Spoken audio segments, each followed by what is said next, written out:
He appeared composed at first. This is merely another conversation with a different visitor. When Perry Stone leaned in and lowered his voice, everything changed. Because his remarks on Joni Lamb were unplanned and unsoftened, people were surprised to hear them on live television. The host froze, and the air became motionless, preventing anyone from breathing for a moment. You may believe you are an expert on Daystar, but you are not. Because the whole thing was blown apart by this news. Joni Lamb was inaccessible for many years. She represented religion, family, and quiet strength and was more than just a Christian TV face. Together with her late husband, Marcus Lamb, she helped create Daystar from the ground up. Together, they turned it. It has developed into one of the most powerful Christian networks in the world. Joni was the voice that millions of people could rely on, pray to, and cry to. But as soon as Perry Stone's voice could be heard, everything changed. It caught everyone off guard. Perry didn't criticize or draw attention to himself. He had spent many years as a Christian with the same folks. On Daystar, he gave sermons. That because he knew the Lambs, his comments had even greater impact. He didn't come out with vague concerns or subdued inquiries. It was courageous. It felt like lightning and was really loud. According to Perry, Joni Lamb was doing more than simply continuing Marcus's work. If you're enjoying this video, don't forget to like, share it with your friends, and subscribe to the channel for more amazing content. And hit the bell icon so you never miss an update. Now, back to the topic. What we were talking about was... She was penning it once more. She was in charge of Daystar behind the scenes, he said. She wasn't only in charge of the plan, he said. She selected the worship, the speakers, the subjects, and the message that was shown on television. According to him, Joni viewed everything through her own prism in order to support her own opinions, voice, and, most startling of all, plan. People became chilly. At first, they didn't want to believe it. She publicly lamented her husband, talked about her faith as if it were her lifeblood, and prayed on television. Joni Lamb was her name. Perry did not stop there. It wasn't just about power, he claimed. It was about money, too. Joni allegedly used money to decide who received assistance, who was left behind, and who received airtime. As he spoke, I was unable to ignore him any longer. Churches started humming. Ministry groups that had collaborated with Daystar began to inquire. Longtime viewers continued to watch the show, wondering, had they missed something? Was there always something off? Forums and social media erupted, but Joni remained silent. That silence was devoid of tranquility. People were left wondering. Why not simply state that Perry's claims were untrue? Why not retaliate? Instead, Joni remained silent. She continued to appear on TV as if nothing had changed. However, everything had. It was a broken relationship. And when the crack appeared, it expanded swiftly. Some immediately defended her. People believed Perry was causing turmoil in the body of Christ, was jealous, and harbored resentment towards someone. However, other people were unsure. This turned out to be more than just another online article. The public charge was made by someone with close connections to the ministerial realm. Everything happened in a flash. The ministry started to retreat. Invitations to speak were declined by guest speakers.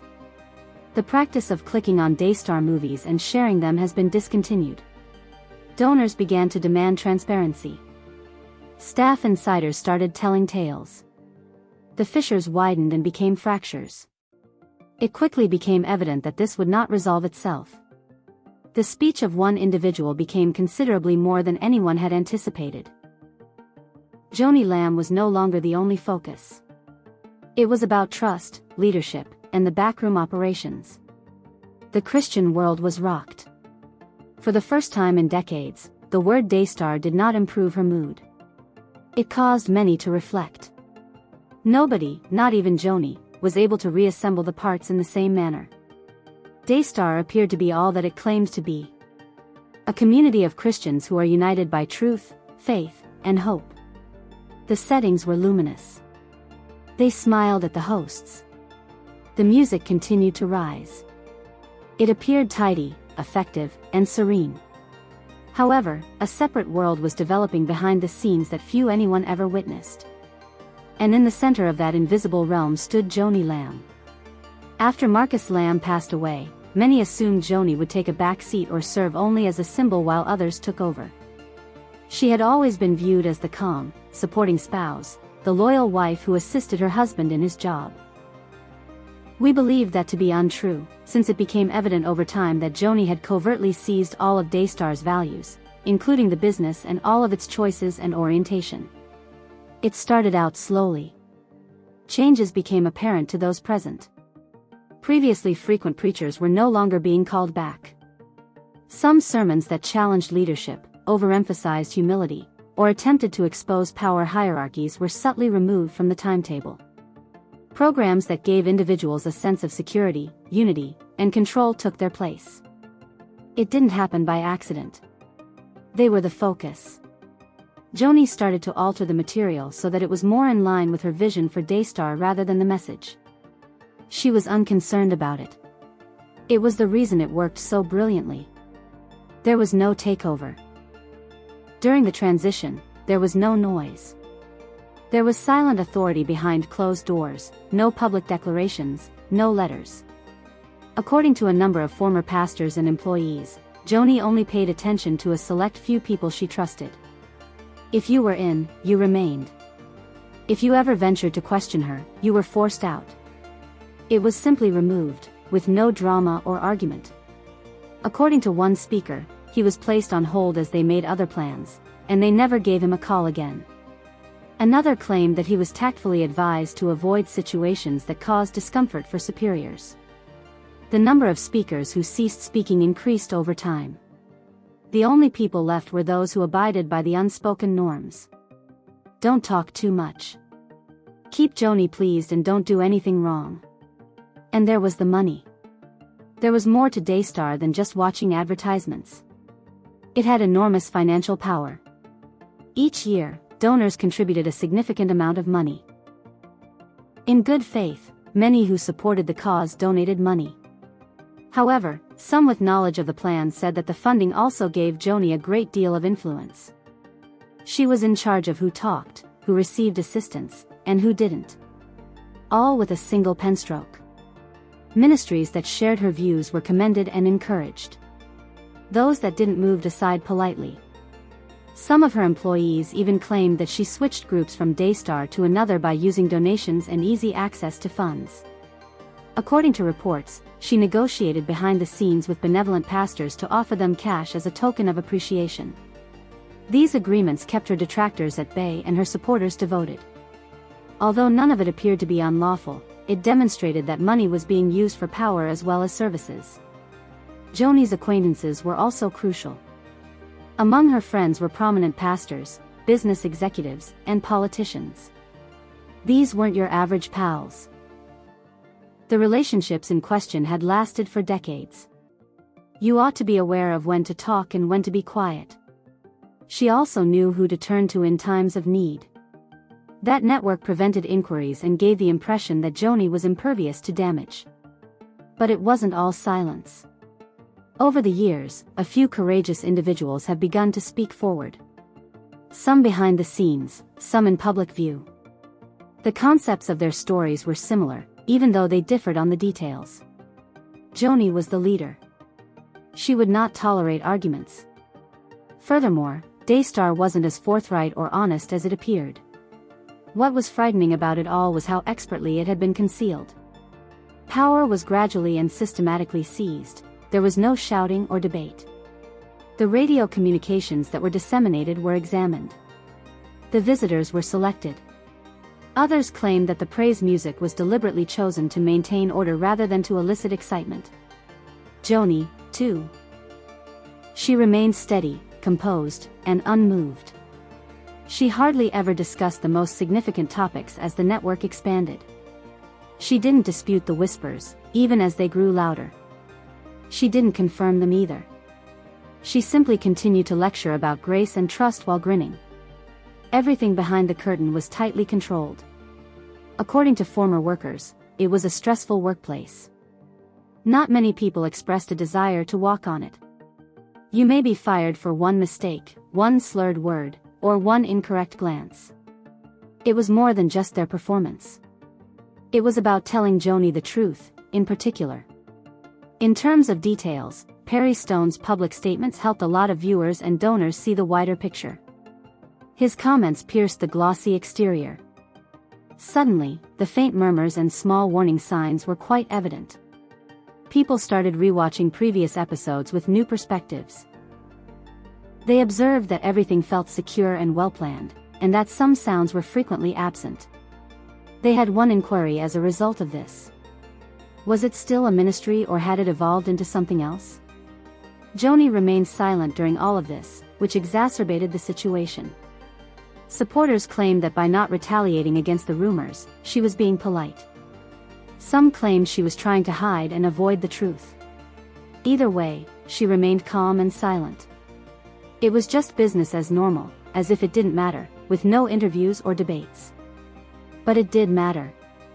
It mattered to the workers who watched their employment become a machine instead of a mission, the observers who felt deceived, and the pastors who were silenced.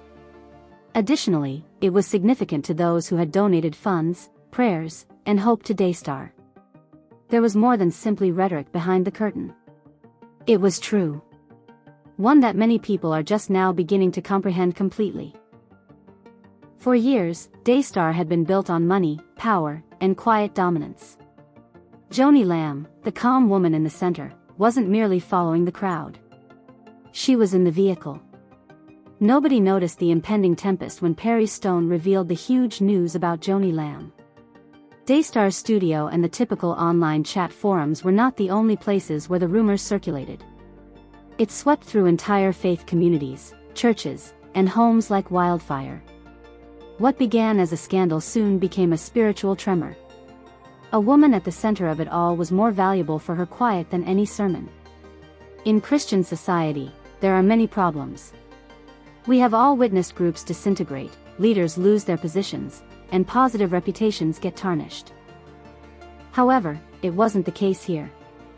Joni Lamb was not merely a supervisor. She served as a sign.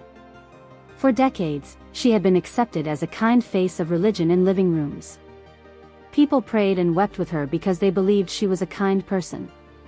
The deception felt so familiar because of this. People felt everything as soon as Perry Stone's words were broadcast. Individuals didn't simply react, they disintegrated. "Did you hear what he said?" was a common question in small Bible studies, and Christian boards and Facebook groups were flooded with posts. Some couldn't believe it, while others opposed Joni.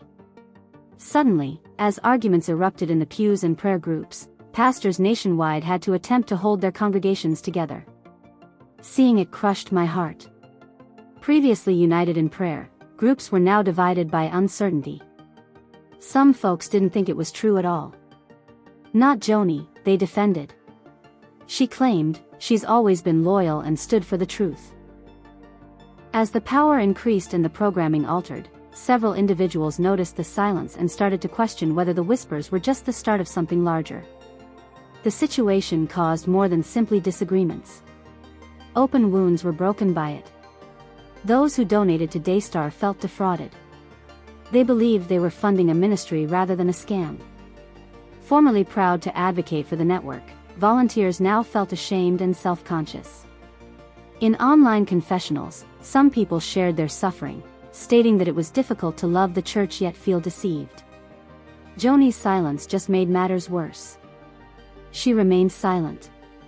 She didn't clarify anything on radio or television. For her, nothing appeared to have changed. Whether the decision was made on the basis of stubborn pride, legal guidance, or religious faith, it hurt a lot. Not answering at all was the solution for many. It gave the inquiries a more authentic feel. The betrayal wounded much more. Then came the preaching. Everyone in the church was aware of the significant issue that needed to be resolved. Some pastors were cautious and assured their congregations that Christianity is still based on grace and that no one is perfect. Some even went so far as to warn of the dangers of unbridled power and platforms that become too large to be challenged. People cautioned against the church being overly similar to Hollywood, where organizations begin to resemble large corporations. But the harm was already done, regardless of what they did. A lot of individuals were upset, but they were lost beyond all else. Daystar had been their spiritual lifeline for many years. They could find strength when they were down, insight when they were perplexed, and hope when they were ill there. Now, they doubted if any of it was accurate. That uncertainty permeated every aspect. Did the worship actually happen? Were the prayers truly said? Did someone with a design say those things, or did God say them? Such a way of thinking not only causes individuals to lose faith in networks, but in everything. For many, in fact, that is precisely what occurred. Some folks declared they would never watch Daystar again after permanently quitting. Others held on even more tightly, certain that this was merely spiritual warfare meant to ruin a decent woman. The majority of people, however, were ultimately caught in the middle, attempting to distinguish between what was real and what was only noise. People quit attending churches because they could no longer trust one another, not because they held different ideas. Longtime friends ceased communicating. Bible study groups disbanded. It was more difficult to pray when the person you once trusted the most felt like a stranger. Additionally, pastors were exhausted from the burden of watching their communities disintegrate over something they had no control over, in addition to the disagreements. Joni Lamb wasn't the only person who experienced a crisis of faith. It has to do with her values. She was supposed to be a voice of truth in a world full of turmoil and noise. That voice's accusations of deceit and manipulation were not limited to a leadership issue. They were the focus. People believed they had been duped spiritually. And it's difficult to get rid of that kind of suffering. Christian podcasters, YouTubers, and influencers took sides. In their support of Joni, their examination of Perry Stone's intentions, and their skepticism over his reliability, some people went even farther. Others investigated Daystar's history by discovering odd patterns, timelines, and films. All of the evidence, ideas, timings, and testimonials that were suddenly available online pointed in different directions. Joni's silence remained unchanged. Publicly, the ministry was not simply dismantled. The peace, harmony, and faith all collapsed. It was an open and deep spiritual wound that forced people to confront difficult issues. Some churches made an effort to assist people in recovering. What happens when a leader we trust goes astray? Can faith survive betrayal? And is there a way forward when the damage feels this great? They held prayer nights for those who had been harmed, not for Joni or Perry. They allow people to be alone, cry, or vent on their altars. They assured the populace that since God is greater than any scandal, religion can endure even in the face of failed leaders. Regaining that trust, however, will take time. For some people, it may not return. This was about more than that. It was time to reconcile. To remind us that when Christian platforms become too large, too polished, or too secure, they lose the very message they were intended to convey: authenticity. That information was far more upsetting to many Christians than anything Perry Stone could have said. At some point, Daystar, Joni Lamb, and those close to her might comment. They could apologize. They may refuse. They may even begin anew. However, Christians' lives have already been altered by this occurrence. This created a crisis of faith that will last for years to come, divided churches, and shattered the public. A few rumors concerning Joni Lamb soon became a full-fledged commotion. But later came the greater shock. As the days stretched into weeks, the rage persisted, and something even more significant began to occur. It was not only an issue. Perry Stone's words and one woman's actions weren't the only factors involved. It transformed into something else. In Christian media, it was the end of the world as we know it. Initially, Joni was the center of attention. It hurt a lot to be accused of controlling people's money, power, and religion. The cracks weren't only at her feet, though, as viewers, preachers, and others who knew her better looked closer. They passed directly through Daystar's base and entered space. Initially, what appeared to be a solitary disagreement was actually a symptom of a far more serious disease. Daystar had traditionally been one of the world's most influential Christian news outlets. The stream wasn't the only one. It was a kingdom. Massive donations, millions of viewers, and the opportunity to speak with religious leaders, celebrities, and legislators. However, the response was neither straightforward nor simple to accept when people lost faith in its leaders and wondered, how did it get this bad without anyone noticing? Conversations began. Christian singers, church leaders, and former employees of Daystar and other organizations shared their behind-the-scenes experiences. There were stories about backdoor deals, ministries that prioritized ratings over the truth, and platforms that were supposed to preach the gospel but actually served the interests of the wealthy. As was common in the business world, it was evident that Daystar was not the only location where electricity was not being checked. As Christian networks began to function more like companies, driven by profit, power, and control over others, something significant was lost. The whole thing started because of that disagreement with Joni Lamb. For years, ministries operated with little to no transparency. Most people never learned what happened to the money they donated, even though they thought it would support programs or missions. Celebrity preachers received plaudits on television, but behind closed doors, there were reports of extravagant spending, huge salaries, and ego-driven leadership. Everyone was furious when the curtain was pulled back to reveal the truth. Daystar was once shown on large screens during church services, but it was abruptly discontinued. Congregations made the decision to cease financial contributions. Publicly, pastors expressed regret for ever having backed the network. Bible study groups had shifted their focus from the message to the ease with which it had been marketed, packaged, and manipulated on television. Then, one by one, more names started to appear. Other media Christians who had previously shunned scrutiny suddenly discovered that they were being attentively examined. Accusations began to surface, some pertaining to excessive pride, others to money, and yet others to morals. People ceased to assume the best of others. They demanded documentation, evidence, and straightforward responses. Blind faith was no longer present. On a spiritual level, it worsened.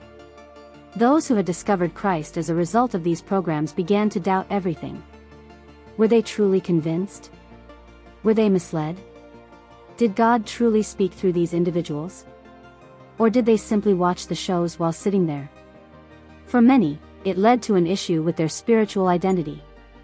They felt confused, indignant, and even duped by a system that claimed to speak for God. The length of time that had been going on was the most agonizing aspect. You were warned by signs. Messages are becoming too polished, businesses are becoming too wealthy, and leaders are becoming too powerful. But nobody raised their voice. They were silenced, pushed away, or made to appear cruel and disloyal if they did. Those voices had been silenced, and people were now listening. Not simply people outside of Daystar saw the fall. It was within. Employees began to leave. Leaders' conversations turned heated. Formerly silent long-term employees now doubt everything. Rumors circulated about investigations, audits, and legal action.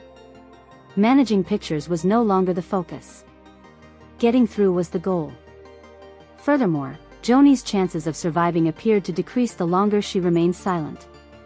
However, Daystar was struggling, and the crash worsened. Sponsors began to leave networks like this. Ministries hurried to reassert their honesty and integrity regarding money in public remarks. To ensure they wouldn't be connected to the expanding scam, some even engaged outside auditors. There was a lot of hope, a lot of noise, and swift damage control. There was a judgment in the midst of everything. Not only for networks or leaders, but also for viewers. People started to reflect carefully on who they followed, who they trusted, and why. They acknowledged that perhaps they had been too eager to worship people rather than the truth, too inclined to believe, and too content with what was simple when they looked in the mirror.